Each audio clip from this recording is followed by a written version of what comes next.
Eu me torno repetitivo quando digo que o Rio Grande tem tantas paisagens bonitas, né? E realmente tem, né? Hoje estamos a poucos quilômetros do Uruguai, estamos entre Rosário e Santana do Livramento, visitando a Santa Maria, Sigma Brancos, um cenário de campo, de pampa, fora do comum. Hoje eu proseio com o Guilherme e na companhia desta joia, da Malu. Guilherme, te visitar para a gente é um prazer imenso. Santa Maria, Livramento, fronteira, o que representa para ti todo esse local? Primeiramente, o prazer é meu em estar aqui conversando com vocês. Digamos que talvez um projeto de vida que foi sendo forjado aos poucos, moldado talvez desde a infância e que muitas vezes teve seus percalços e teve seus sucessos e nos trouxe para esse lugar no mundo que talvez seja a realização do ser humano de estar em paz consigo mesmo num ambiente desses. Vocês são crioulos da Santana do Livramento? Somos, nossa família e os meus irmãos que a gente trabalha, nascemos aqui, somos de Livramento. Como é o nome do teu pai, Guilherme? Pai é Benedito Rossá Acauã. E o que representa o seu Benedito na vida da família? Eu acho que o pai, para nós, sempre foi assim aquela pessoa que nos orientou, nos botou nos eixos, porque assim era uma pessoa austera e muito inteligente. Assim, ele percebia as coisas e tinha razão. Então eu me lembro de ir para a fazenda, que não era essa, quando a gente era criança, que é para o lado de Quaraí, onde o pai era ovinocultor, principalmente, tinha um pouco de gado, mas a atividade principal era a ovinocultura, corredale, ele era um cabanheiro de corredale. Daí eu me lembro de conviver lá com a família, a gente ia passar 2, 3 semanas nas férias lá, e ele nos botava no trabalho, tentava nos ensinar alguma coisa, chamava de vamos fazer a ginástica brasileira. Então tinha aquela coisa muito da gente estar sendo, de certa forma, educado e gerando memórias aí que muitas vezes a gente não gostava quando era criança, mas que depois no futuro parece que isso aí é um chamado para nós virmos para cá e dar sequência na nossa vida nesse cenário, né? A mãe? A mãe era dona de casa. Eu me lembro que ela queria estudar, mas o meu avô não deixou ela estudar depois que ela terminou, na época, o 2º grau, não sei qual era o 2º grau na época. E então, de certa forma, ela tinha um potencial para ter estudado, mas depois de adulta também não quis estudar, né? Quando surgiu faculdade em Livramento, tudo isso. Então ela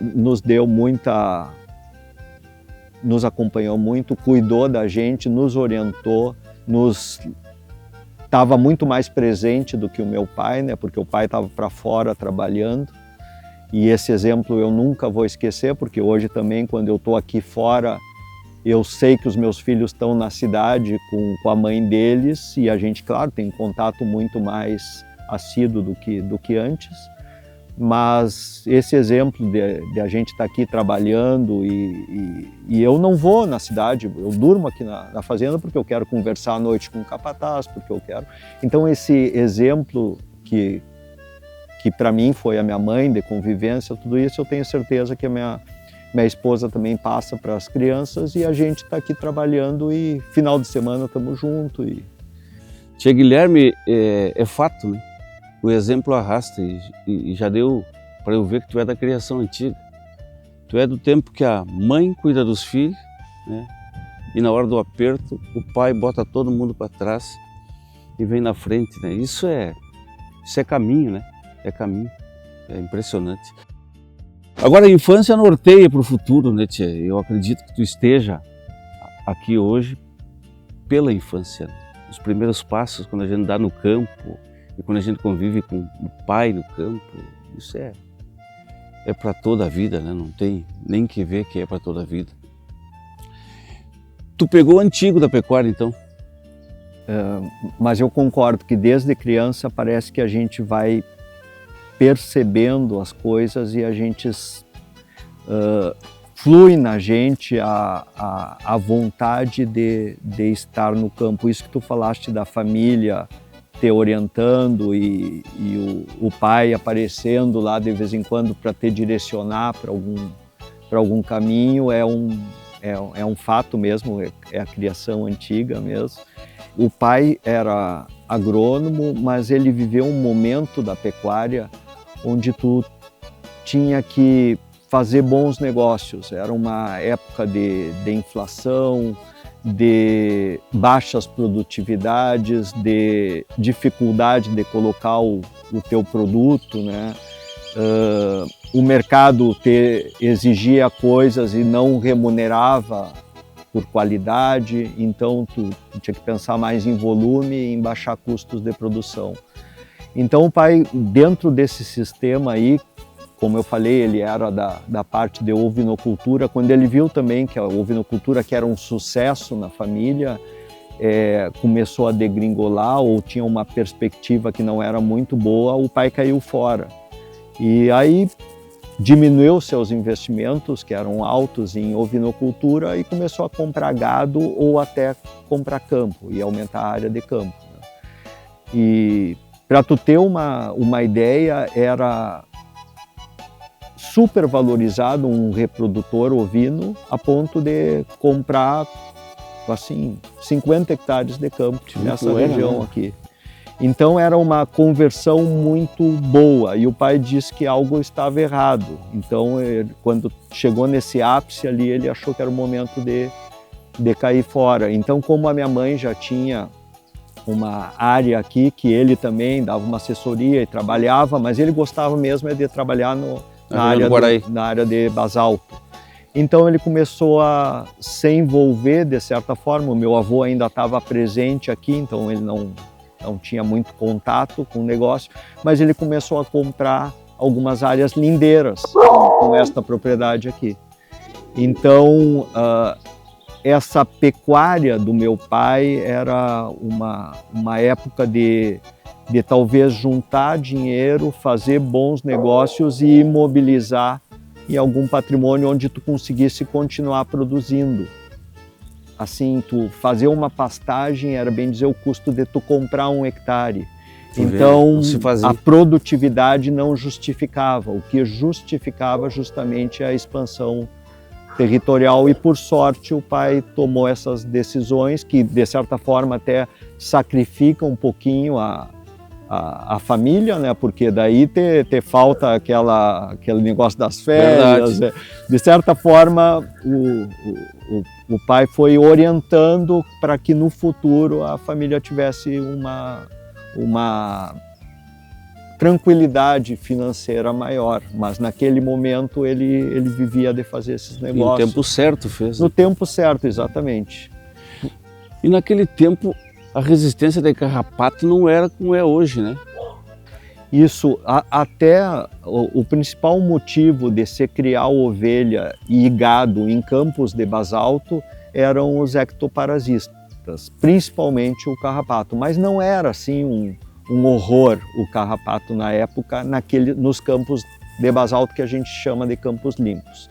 Agora, nesses campos aqui arenosos, daqui da Sigma, o carrapato sempre foi um fator de limitação de produção. Quando começaram a surgir os produtos com maior eficácia, e eu cito nos anos 70, eu acho, não que eu tenha presenciado, mas de ouvir falar, que o pai falava que apareceu o Amitraz, aí começou a viabilizar uma pecuária um pouquinho melhor nesta região aqui. O Amitraz, na época, uma revolução. Uma revolução.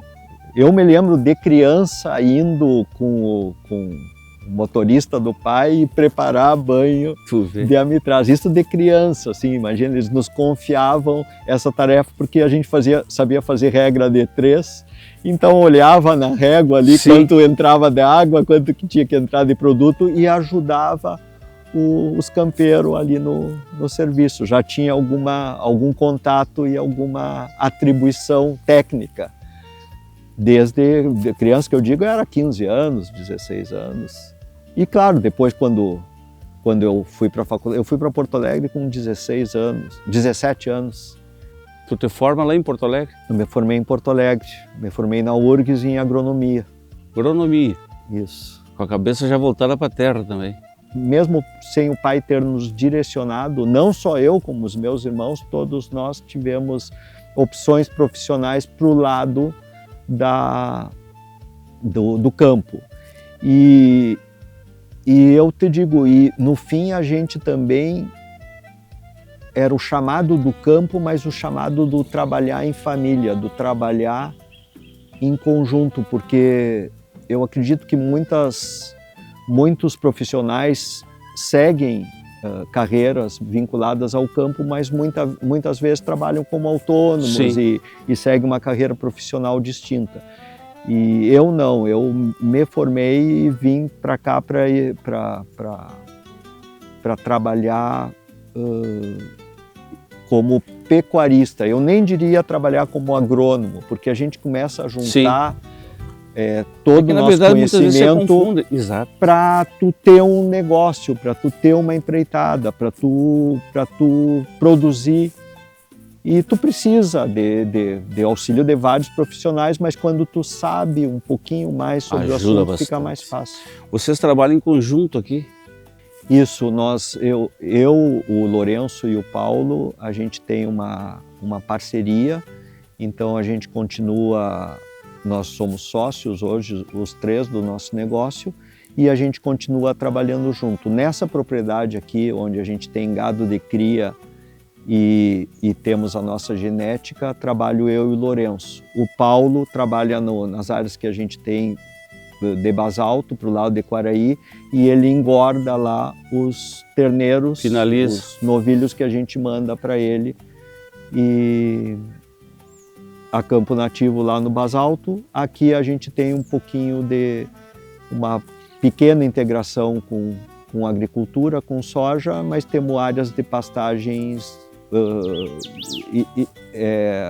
pastagem de inverno, que não tem integração com soja. A gente até tem áreas de pastagens próprias para usar por um período maior durante o ano. E eu te pergunto, aí tu enfrenta toda essa resistência do carrapato com esses produtos que vêm depois do amitraz, e era uma luta desigual, né? Vou te contar assim,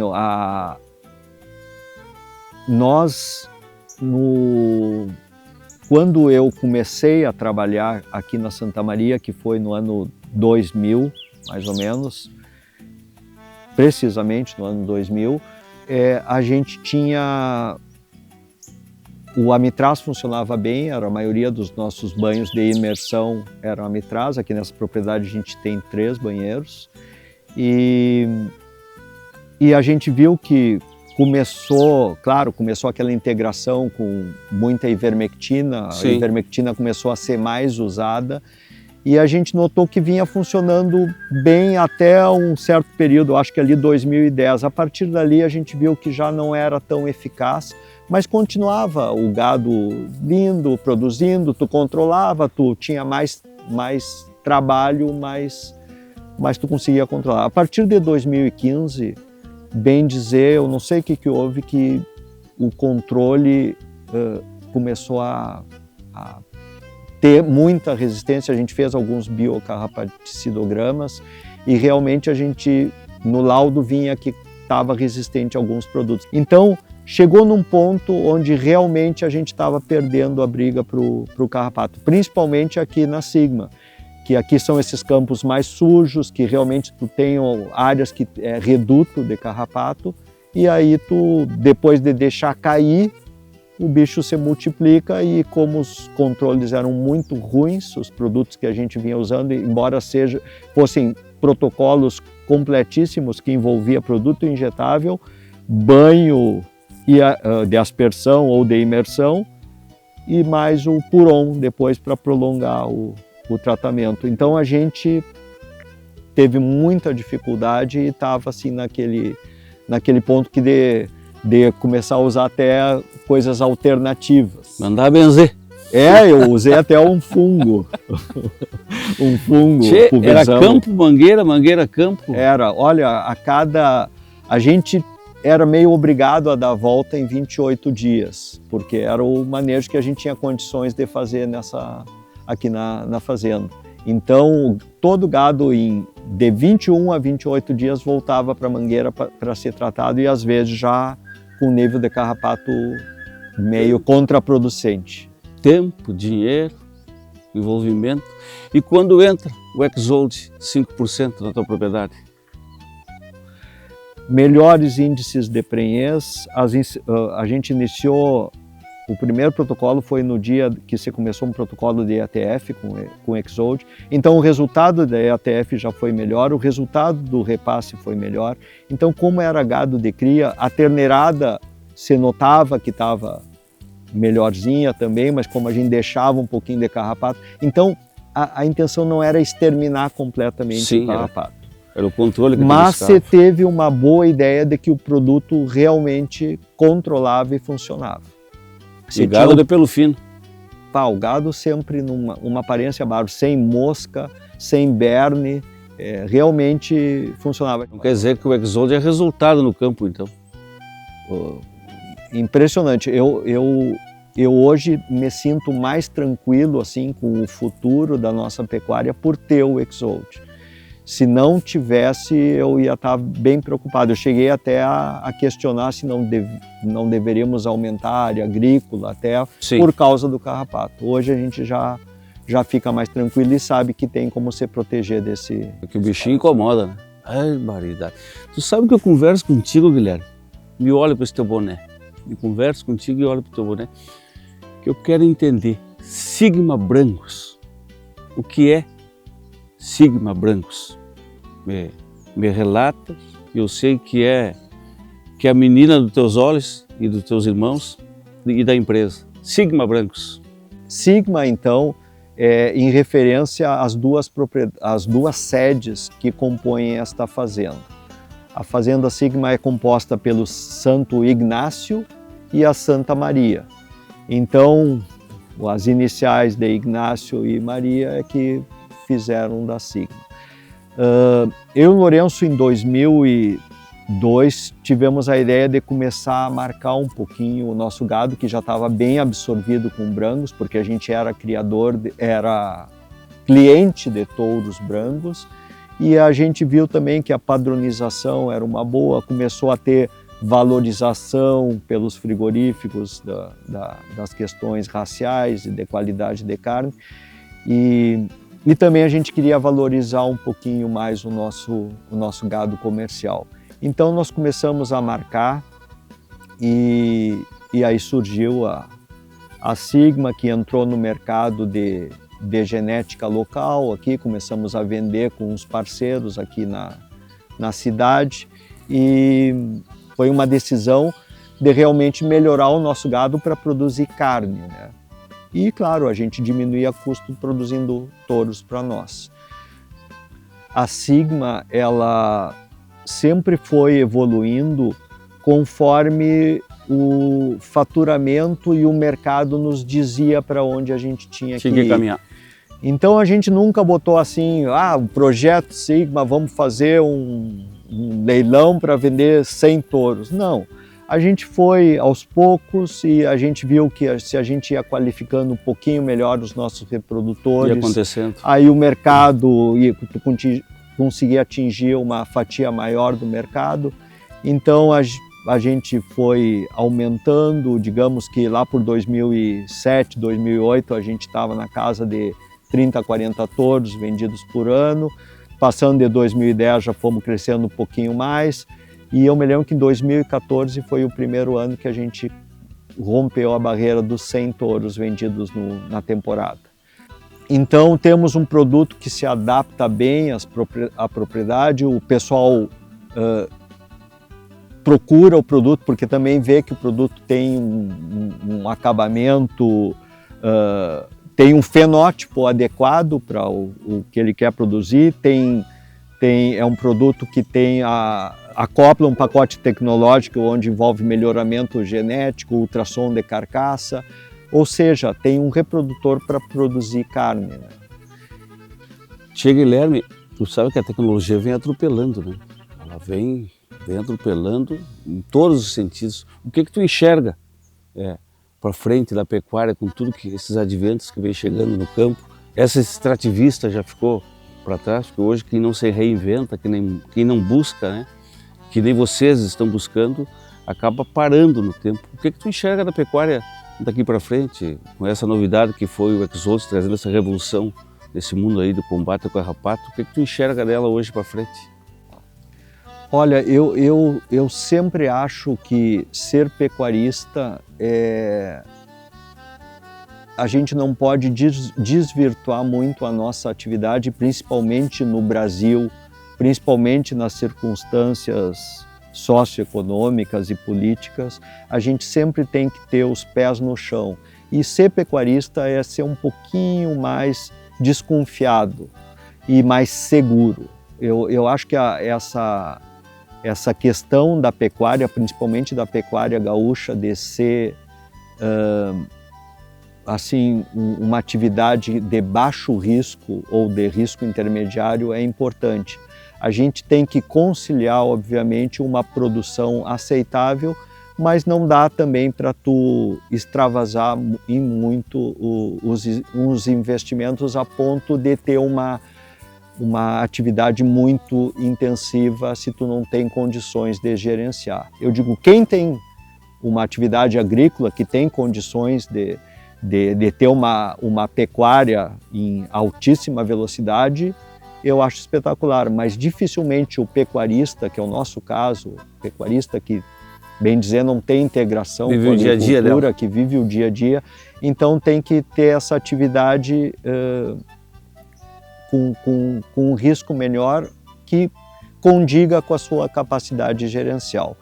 A cabanha, quando tu não anda para frente, tu cai, né? Então Verdade. Tu tem que sempre estar investindo em algo. Então nós criamos esse nicho de doadoras de embriões. Nós temos hoje uma produção de embriões que são genética fechada, La Sultana. A gente entra no máximo com algum reprodutor que a família Grupo nos autoriza a usar dentro desse gado, e a gente está produzindo embriões dessa origem argentina com essa adaptação ao ambiente Sigma. Olhando lá na frente, mas o passo nunca é maior que a perna. Ditado do gaúcho, né? Tia irmão, a gente queria te agradecer o espaço reservado para a gente poder conversar contigo, mostrar um pouco da tua propriedade, mostrar, né? Mostrar o Pampa, porque aqui estamos, né, na região do Pampa, Campo Largo, como a gente diz. E te desejar tudo de bom e que a Sigmas siga de chapéu tapeado, levando o Brangos à frente. Agradecido, irmão. Muito obrigado, e fica o convite para tu aparecer aqui dia 11 de outubro. Olha aí. No remate, no 6º leilão da Sigma, dia 11 de outubro desse ano. Vamos estar juntos. Tá? Nós andamos cortando o Rio Grande, mostrando um pouco da cultura gaúcha, mostrando um pouco dos rincões, e são alguns rincões que esse Rio Grande tem. Fica ligado, que daqui a pouquinho a gente aparece na tela, em outro lugar.